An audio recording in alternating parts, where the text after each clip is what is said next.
Hello, loves. I am so delighted to welcome back again Dr. Somer Nicole, who was with us for our somatic panel that we did, the Divine Feminine panel. And she just shared so much wisdom. I was like, would you please come back and share more? So she gracefully accepted. So welcome. Thank you for being here again.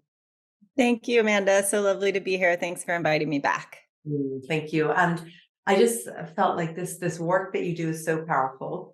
And I think, it's first of all, love for you to share your story about what got you onto this path, this healing path, and especially with this incredible somatic work that you're doing now. I would say that, really, like I was really interested a long time ago, kind of right after college. I was really interested in getting to the root of people's pain. And so that led me to get my doctorate in physical therapy. And I only lasted about 3 years in the orthopedic, PT world. And I saw very quickly that this massive psychosomatic component and nervous system component was missing, from that world and really from my Western science education, and was just getting a lot of, clients coming in with fibromyalgia or chronic fatigue syndrome or, autoimmune stuff and digestive stuff. But the script would be treat this person's right shoulder, or treat this person's hip. And it was just like seeing like, I don't even have the time, let alone like the tools to help this person. And so I just couldn't work as many hours as they wanted me to work. So I kind of started my own business and spent the next 17 plus years studying, filling in the gaps of what I felt like PT school left out, which led me to craniosacral therapy to study the nervous system, which led me to somato-emotional release. So I got into somatic work through the Upledger Institute. I became a Reiki master teacher, studied all things, trauma and the nervous system, actually more in 2020 is when everything got really real for me. I went through a pretty traumatic divorce and it's kind of led to healing this core wound of abandonment. And it's when the reparenting work got very, very real for me. And I was just, many times a day, like having to soothe and be with and reassure this little girl that felt, abandoned and betrayed and rejected. And I realized no one else was going to be able to do that work for me. And so that's when the reparenting work got very, very real for me. And what was happening to me really throughout the 7.5 year, relationship that I was in and it was happening more and more through the last couple of years of the marriage, was my system was pretty regularly going into freeze responses. And it was very dramatic. It wasn't just like, oh, a freeze response and then I'd come out of it. It would be like I'd be down for days, like 2, 3, 4 days sometimes. And once I realized that, so what was happening is I was going into these freeze responses for many days. And I realized, like, even though I had an education in neuroscience, I still had no idea how to unfreeze my nervous system. And so that's when I just became obsessed really with learning how to unfreeze the nervous system. And I went and just dove into all things polyvagal theory, which was created by Dr. Stephen Porges. And it's the most recent research we have on how the nervous system works and how our nervous system has evolved over the years. And I just dove down the rabbit hole of studying all things Dr. Stephen Porges and polyvagal theory. And this really, like, from the inside out, needing to understand how my system was working, what was happening, how can I begin to unfreeze my system? Because for anyone listening, if you know that freeze response, it's incredibly difficult. It feels like overcoming inertia. We feel very unmotivated, uninspired. You don't want to speak. You don't want to talk. It's kind of like you want to be in bed with the covers over your head. But at the same time, you can still have this like very high sympathetic charge in the body of like anxiety. And so it's a bit of a hell, like to live in that place. And so I just became obsessed really.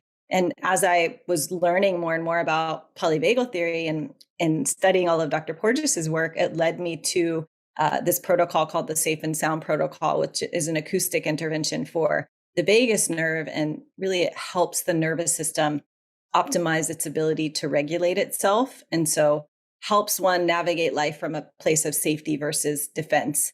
And so I've started to incorporate that into all of my programs, and it just really helps fast track people's physiology, back to resilience. And I used it myself about a year after my divorce, and the results were really astounding for me. Like, it really helped with recovery. It really helped with my ability to expand my capacity, meaning like, life would still be happening, and, the ups and downs of life would still be happening, but I just wasn't like, just like taken down by it. And just the resilience got better and better. And so it's like this physiological hack that I'll use alongside the somatic reparenting work, because we still have to do that work of somatic reparent. That's my method. It's called somatic reparenting, which is we have to learn, how to develop a felt sense in our body, and we have to learn how to enhance our somatic or our body awareness, because if we don't, then we're not gonna be able to identify those moments we go into dysregulation, and that's super, super important. It's really where our power lies. Yeah, no, everything you shared is so powerful. And thank you for sharing that. I want to bring it back because some of our listeners might be like, okay, let's just start at the ABC. Like, what is the polyvagal theory? Like, if you can break that down for us, first of all, and then we can kind of go a bit deeper into the others. So maybe we could start there. Yeah, sure. So polyvagal theory is this theory created by Dr. Porges in 94, who was a researcher. And he basically found poly means many. And so it literally translates as like many branches of the vagus nerve. And so the vagus nerve is the nerve that's in control of our parasympathetic state, right? So our autonomic responses, like our heart rate and our breath rate and our digestion. And what he found is kind of from an evolutionary biological standpoint is that we all know about the freeze response, right? Like this freeze response that, we see happen in the wild, right? If a deer is being chased by a lion, the deer will go into a freeze to sort of play dead because it doesn't feel like it can escape, right? So the same thing happens for us as humans. When we don't feel our needs are going to get met, or we feel like we can't escape something, right? We go into that freeze response. And so that's called the dorsal vagal branch of the nervous system, of the vagus nerve, you could say. And it's called dorsal vagal immobilization, where we become immobilized.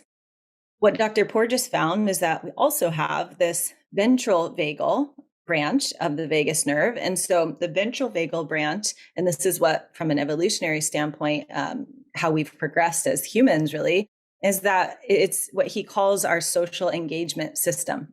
And our social engagement system is the part of our systems, and some of you may have heard, like, we're social beings, like we have social nervous systems. We need each other, to heal. And that's very, very true, because what he found with this ventral vagal state and our social nervous system is that our nervous system actually picks up cues from our environment and from people without our voluntary control, right? And so it picks up these cues, like even something as subtle as like someone's facial expression or someone's intonation of voice can trigger, something in us and trigger our nervous system, because it reminds our nervous system of something in the past, some past imprint, some past trauma that was either dangerous to us or was, a threat to us in the past. And so it's like our nervous system comes online, right, to say, danger, this is a threat. And it happens, and this is what I like to share far and wide. It's like, it happens autonomically. It happens involuntarily, without our logical mind or without our conscious control.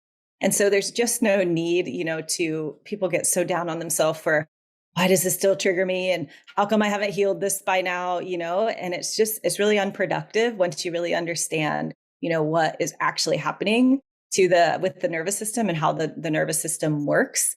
And so, yeah, I'll pause there, because I know that might be I totally agree. Like, sending judgment to ourselves and being unkind, like, and not at all compassionate, be like, why is this showing up again? And so I love the way you were like, okay, so the nervous system, reacts. It's just like there's a cellular memory of this tone, this experience, how I feel. So it brings in that freeze. Yeah. But it's also the nervous system, but it's also the inner child, right? So it's both that are reacting to this experience, this sound, or this memory, this smell, whatever it is. Yeah. And then, yes, yeah. Really, I just add to what you just said, which is our inner child, we have many younger selves inside of us, right? And so the inner child, what's interesting is that different parts of your inner child can have different nervous system responses, right? So think of, I'll use my own example. Think like my, let's say 8-year-old is the one that like feels the most abandoned, has the most trauma around abandonment. And so she tends to go into a freeze response.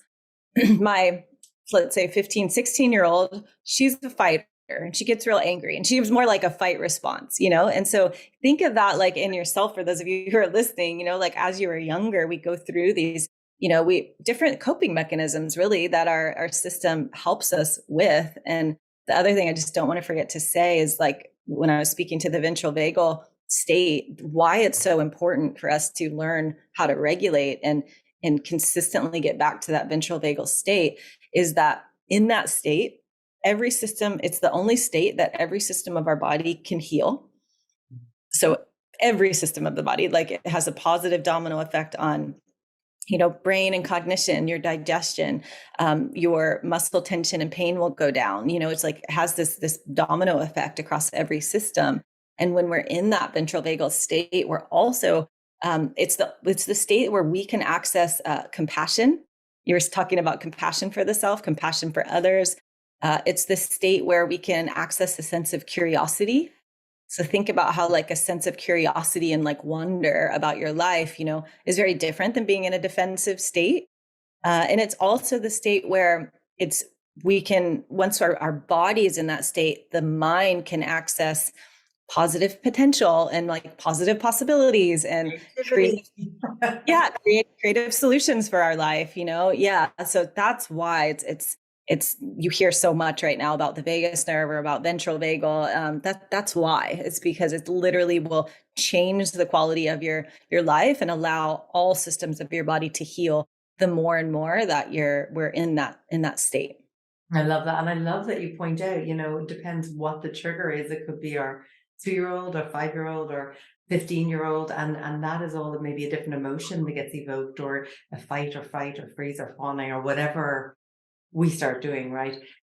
So you mentioned, and I love your work, and then you're the one that's created this somatic reparenting. And then I really am excited to get onto the safe and sound protocol. But so the reparenting, so is it really that like, we're like, okay, this is my 13-year-old and I'm this angry, sacred rage that gets, evoked, right? So how does that reparenting, like, I'd love to hear, it's like inner mother, inner father, like, what are some of the tools for our listeners that are like, oh my gosh, yes, like I feel that all these triggers and I'm really working on reparenting myself. So maybe you could share some ways that we can acknowledge and start to really reparent ourselves. Totally. Yeah. I was just listening to a video testimonial of one of my graduates from a program of mine called Foundations of Healing just last night. And she was just saying, I was laughing because she was saying, oh, I just thought inner child work was like some woo-woo thing they did in the 70s. And like, but actually what it is, like the way, I took them through it, what she was like, it's actually a very real embodied experience of having a dialogue with your inner child. And so I just wanted to say that because that was off the top of my head as I just listened to it and I was laughing because I was like, oh, it's so funny, because to me, it is very, very embodied work. It's very real, the ways that you can talk to your inner child. And the way my particular method works, somatic reparenting, is that we start with, connecting people to the emotion. What emotions are you feeling? Where does that live in your body? And connecting them to their inner child in this specific way and setting up this dialogue process so that they begin to understand, what is the inner child feeling? What is the need, that has gone unmet? What is this particular part's nervous system response? And really understanding from that experience of that part, of your inner child, what were the limiting, beliefs that she formed, and really helping to, in a very real way, like speaking to her in a very, very real way, acknowledging, him or her, acknowledging and reassuring him or her, like, oh yeah, that makes total sense that you felt that way, instead of invalidating yourself or making yourself wrong like we often do, but you being the one, because we often seek that so much outside of ourself, that external validation. So you being the one that acknowledges, you being the one that validates, you being the one that reassures this part that they're not wrong for feeling the way that they feel, and it actually makes sense, given their experience. And so to me, it's a very like compassionate, very sweet process, to go in and do this, like for these parts of yourself that often for years or decades have been screaming, for your attention because we've, abandoned, ignored, or betrayed, these parts of ourself for so long. I know, and it's just like finally going, I hear you and I see you and I understand. And I think like even just that part of it right there, there's just so much healing within the listening and acknowledging. And then, wow, that must be really scary. And then it's like, "Ah, but you're safe and I'm going to keep you safe." And I think isn't that such a huge part of the work, uh, Yeah. and showing up every day, and I love that because you talk about like gotta have boundaries with the inner child, like, what works, like how are you gonna do it every morning, or does that feel too much for you, or a couple of times a week, or I think boundaries in any energetically, physically, emotionally are all powerful. So if you were to talk a little bit more to that, that'd be great. Yeah. Yeah, the thing that's coming in to say is like what's so important with reparenting work is consistency. And it's, I mean, it's not even just like making up a number of like how many times a week, like you, at least in my process, I take people through, it's a very literal, like, what is it that this part of yourself is asking for? How often do they actually need you to check in with them? And for some, if there's been many, many years of abandonment, they might seem very needy. They might seem like they need a lot. They might be like, well, I want to be with you hours and hours every single day for 7 days a week. And that might not be doable for your adult. So you have a little negotiation, about like what does feel doable. But the consistency piece is so important because if you think about, self-abandoning, if we've been doing that for a really long time, which is really just another word for codependency, self-abandonment is the same thing. The inner child has lost trust in you, that you're actually going to show up. And so what you have to do as a big part of the somatic reparenting work is show this part of yourself that your actions are going to match your words, that you're going to be congruent, you're going to be reliable over time so that she can be like, oh, she is going to do what she says, oh, I can trust her. And for me, like for somebody that I'd had, oh my gosh, I projected my sort of mistrust wound out towards the masculine and towards the feminine and everything. And then when I really got serious about the reparenting work, as soon as it took me it was like about 5 or 6 months. I remember going through my divorce and I was so consistent. Many times a day is really what she needed. It's kind of during COVID, so I had the time to do it. And that was really what for me gave me this felt sense of trust in my body.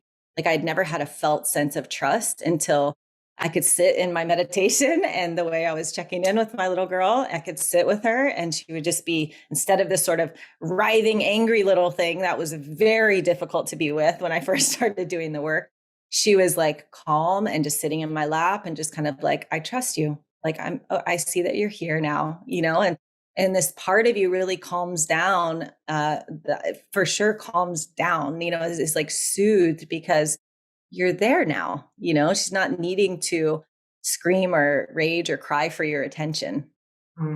It's so beautiful and so profoundly powerful because you're not going outside of yourself for this. This is all we have that Mm. capacity within us. I mean, it's really nice for someone to steer the way or hold space for us while we start that work. And then it's just, but it's a lifetime practice, right? I would say so. It is. And it's like, it gets easier over time, and you won't have to do it as often over time because you've shown her that you're there. And what it is really like a lifestyle change of incorporating, the things that genuinely bring you joy. Think about how joyful a little kid is, it's like, that's why my life is certain. I live here on the North Shore of Kauai, and I swim a lot of days and I'm at the beach a lot of days because as long as I'm in the water on the beach somewhere, my little girl's super happy, super happy with me. And so it really does become, I see it as like this lifestyle of like incorporating joy, incorporating play into your life and like connecting to those parts of you that really want that, that really seek that, those activities that are just genuinely light you up. I love that. And because you're really connected to your inner child, so you can actually listen to what is that brings you joy versus being Yeah, distracted and guessing. Excuse me. Okay. integrating her. Yeah, exactly. So I love that. That's kind of how we can work through that process. And, all of us have experienced trauma. None of us got out of here unscathed, so we've all got the work to do. And I love that. I know you just, I really like find this safe and sound protocol so powerful because it's like healing is not linear, right? And it takes time. It's like peeling away the layers. But this practice that you've been teaching and really speaking to a lot lately, would you tell us all about that? Because I'd love to hear more. Yeah, I get so excited. I was telling Amanda before we started, I was like, I get so excited to talk about this because it's something that when I found it, I really feel like it was something I had been looking for my whole career. Something that could fast track someone's physiology back to like increased capacity and resilience once they had been, in trauma for so long, they had been in, chronic dysregulation for so long. And so what it is it's an acoustic intervention. So you put like the over the ear headset on, and I'll just say, the main difference of it is music, but the main difference is that it's not just music that you put on that relaxes you or calms you. It's actually considered a neural exercise. And so it's an acoustic intervention for the vagus nerve. And it puts the listening protocol puts a progressive demand on the nervous system in a titrated way, meaning a little bit at a time, so that it learns to have more capacity. It learns to have more resilience. And how it works is there's this little muscle inside of the middle ear called your stapedius. And what Dr. Porges's research found was that with trauma, that muscle gets sort of flattened. And what we found that the muscle does is whenever it's actually functioning, it disallows really high and really low frequencies. And so whenever it's flattened, basically what's coming into the nervous system is higher threat, sounds of like higher threat. We pick up more. And so what happens once it kind of exercises this muscle, and the middle ear is connected to the brainstem, which is connected to the vagus nerve. This is all research backed and proven. And once that happens, it's like the nervous system can begin to, it optimizes its ability to regulate itself. We can begin to navigate life from a place of safety versus a place of defense. And because you're talking about the regulation, of your entire nervous system, it's like sleep will be better, anxiety will go down, you'll be able to have compassion, you'll be able to learn, listen, communicate, and focus better. It's like, digestive issues will get better, pain will go down. It's like, it almost sounds too good to be true, but it's because you're talking about that, like, yeah, that's what I was like, really? It does all this? And right when I read, I was like, signing up for the provider training right away. I just signed up for it because I was like, I want to take myself through this because I just knew I had been through, my own childhood trauma, but then just this particular, experience of my divorce, I knew was very traumatic for me. And so I was like, I need a little boost is what I was remembering thinking, like, if this can help just boost me along a little bit, like this will really help. And, it's meant to be in conjunction with the safe and sound protocol is meant to be in conjunction with another therapy. And so I pair it with the somatic reparenting work, which is a beautiful combination because the SSP, the safe and sound protocol, it provides this groundwork in your physiology. This creates physiological safety. You could say it like that, so that as you go into the deeper work of the inner child and learning to be with big emotions and learning to stay with yourself, it's like it gives you this advantage inside of your system to be able to hold that quite a bit better and be able to have a bit more capacity, to perhaps deal with the stuff that for many people think it's going to be overwhelming for them, to go into that old stuff. And it's not about, I just want to make this clear too. somatic reparenting specifically, and my work in general, is not about reliving trauma. It's really not at all. It's about retrieving the parts of your younger self that were, I like to say, emotionally frozen in time, Yeah. or where the nervous system got disrupted, right? It's like retrieving those parts. And yeah, so that in that, it's like having that in conjunction with the SSP, it just creates this, yeah, physiological safety that allows you to go a bit deeper, and hold a bit more with a little more ease and grace. And I love that. So it's almost like what I imagine these little weight workout for, you're talking about the inner muscle, but also for the nervous system. So it's increasing its capacity basically. So Yeah, you're just resilient, you're stronger no matter what comes your way. And then you've got the reparenting and your inner child feeling safe. So then there's a whole rewiring, right? absolutely. And I feel like it's empowerment at the deepest level, in my opinion. When you're able to hold yourself through whatever life is going to bring you, it's like you stop fearing, the rejection or the abandonment or the betrayal, because you just know, like, I've got myself, it's okay. Like, no matter what happens, like, and that's what I've come through personally. And what I like see, all of these beautiful people that I've worked with, it's like seeing this resilience that comes back, after being in survival mode for so many years. And it's, for me, it's such a beautiful process to watch people come out of survival mode, because what happens is all of this, stagnant energy of repressed emotion gets freed up. And then therefore you have way more, all of your life force energy is flowing in the body.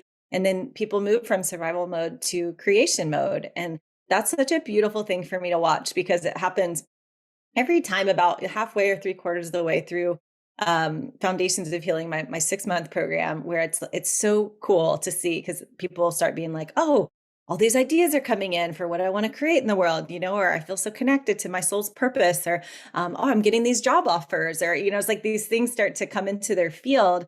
Their reality very literally starts to change as they come out of that survival, just very defensive state.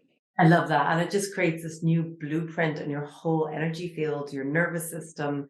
And then that just reflects outwardly with purpose, jobs, relationships, whatever it may be. So I love that. I love this And work you're doing. Yes, yeah. thank you. I was going to say, and even further than that, like, as if that wasn't enough, like, yes, everything you just said, what also is so true, is why I'm so passionate about this work, is that you learn how to do this for yourself and change your own system in that way. The ripple effects are really like countless and priceless. The ripple effects are going to be into every relationship in your life, and the relationship with your body, the relationship to yourself, your relationship with others. And when we co-regulate with people, it doesn't have to be like you have to be sitting down with your very best friend and that's it. Like, you can co-regulate with, the clerk at the grocery store. You can have if you're regulated and you have you're emitting this sense of safety in your smile, or in the tone of your voice, you're going to help every single person around you regulate their system. And so it's It's just so beautiful. in the community, it's beautiful. I love that. So Yeah. what are some, I know I love, because I just love to hear about how you really, I mean, I know you've done this deep work and you've come through it and now you're teaching it and sharing it. And there's an embodiment there without a doubt. And you shared with us, you spend a lot of time in the water on the beach, but what are some of the practices that you personally do? And maybe you got different ones, or I know you talk about consistency, but that you like to do to really keep yourself, your vibration high, feeling good, your nervous system. Just how do you take care of yourself? What is your self-care practice? Yeah. I honestly, I get up in the morning and I ask my body what it wants to do. And sometimes it's go for a swim, and sometimes it's go for a walk. And a couple times a week, I'll go do resistance training in the gym. And, sometimes I'm doing my low pressure fitness practice, which is a hypopressive practice for the core and the pelvic floor. That's it's something I teach as well. But I would say, just to keep it really simple for those of you that are listening, let's say you're like, what is like the one thing that I can do very consistently that's going to help regulate my nervous system, discharge sympathetic energy, which is really, I mean, movement is so important for us as humans. Like, movement is nervous system regulation. And it's because we, think about how much how much input and stimulus is coming at us on a day-to-day basis, we need to move to discharge this built up sympathetic energy. And so one of the simplest things to do is get yourself on a walking program. Walk at least once a day. I mean, and think about how much, like, before computers, like when we were like hunters and gatherers, think of how much humans walked. And how much more they were, I don't want to say more, but they were literally very much in survival mode, right? But and it's how they, I'm sure, kept themselves regulated. But walking, and honestly anything rhythmic, which could include swimming as well, is one of the reasons I love swimming. Um, Walking and swimming, anything rhythmic is going to calm the limbic brain, the emotional brain, and helps to discharge that sympathetic energy. And one of the I'm the way I like to, work out or move is I'm very efficient with what I do. Like, meaning I'll use all my tools when I go for a walk. I'll be doing certain breath work when I'll go for a walk. Sometimes I'll hum. Sometimes I'll let out some frustration or anger and like be toning in some way. Sometimes I'm kind of shaking my arms and my hands. Like, it just depends on what I've come from. I've been coming, off of the computer. It's getting sunlight in your eyes first thing in the morning, and as the sun is setting, is so massively healing for the eyes. Like, I have this.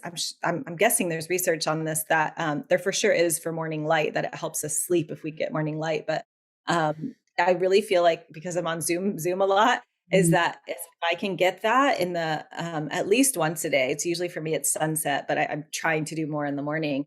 But if I can go on my walk and I'm just looking at the sun as I'm walking, and I just feel like it reverses that like time on the computer screen, and it feels so healing to my eyes. And just the sunlight in general, it's just like being able to just breathe in like that solar energy into yourself is so powerful. I've been loving my walks lately. So that's the one thing that comes in, walking. And I'm a big fan of all things using your voice, breath work, sounding, humming, sighing. All of these things are going to activate your vagus nerve. It's going to help you discharge energy, and it'll also connect your power center to your throat, to your voice. Absolutely. The womb, the power center. I love it. Oh my gosh, thank you so much for sharing all this today. And then just even about your personal experience, and then your personal practices, and just this incredible work that you're doing. So thank you Yeah, so much. And is there just one last like words of wisdom you'd like to leave all our listeners with? Mm. Mm.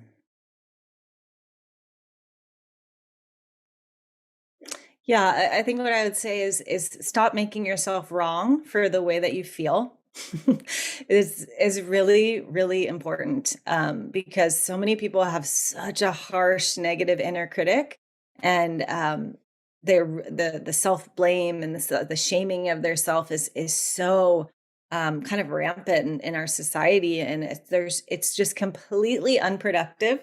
You know, to make yourself wrong for feeling the way that you feel. And whenever you can really start to understand, my nervous system isn't against me, it's actually doing its job, right? Like, to protect me. And when I can begin to understand how it actually works, I can use it to my advantage, and I can actually learn, and I always say this, let me be your poster child, to say you can really rewire like these deep states of freeze, for example, these deep states of disempowerment or abandonment or unworthiness. It's all very, very possible, whenever you understand, how the inner child works and how the body and the nervous system work. Mm, so beautiful. Compassion, self-compassion, compassion, and some more, right? Oh, thank Yes. you so much. This is amazing. And I know that you have an incredible program that's starting next month. Would you tell us a little bit about that? Oh, yeah. Thank you so much. Yeah. My 6 month program for personal healing is called Foundations of Healing. And the tagline is reparenting, resilience, and your reclamation of power. And Mm. it begins July 12th. And it includes the Safe and Sound protocol, but it is a group program, an intimate group program, to really become the secure parent for your inner child. You really go through this process of unfusing from your wounded inner child. So your come from begins to be from your integrated, regulated adult self. It's very much about creating that physiological safety from within, and really unwinding, deep codependent patterns, deep patterns of self-abandonment. And why we do it in a group is because, any trauma made in connection is meant to be healed in connection. Like we really, truly need each other to be accurate mirrors for one another, to acknowledge and witness, one another through this process. It's like that Ram Dass quote, like we're all just walking each other home is so, so true. And it's funny that I'm leading this because leading group programs now, because when I used to be, I didn't do all this work yet. I used to have so much resistance to group work and women's circles and things like that. And now that I've like had experience after experience seeing that we need that, like especially our inner child needs that acknowledgement, like from each other. I've been holding this story for so long. I've been holding all of this pain for so long. Like something happens, like whenever we allow ourselves to be seen and heard and witnessed and loved through it, because then it shows us like it's almost like shame dissolves instantly, because we're like, oh, you you don't you're gonna accept me, even though like all of those things happen. And so it's just such a beautiful experience for me to watch. It's really a program to help people come out of that survival mode and get into creation mode so they start, living their soul's purpose and why they're actually here. Beautiful. Thank you. Thank you. Thank you. And we'll put all the links to that and everything in the show notes. So thank you for being here with us and just sharing this incredible wisdom and also just making it so accessible and giving such a great understanding. So thank you for being here. Thank you so much for having me and just letting me share. I love just getting this work out to as many people as possible so that people really restore a sense of hope within themselves that this deep rewiring is really possible. So thank you so much. Yeah, yeah, and we would love to hear from you. Just if anything really touched you here or an experience you'd like to share with us, we'd love to hear from you. So thank you. Thank you for listening, everyone.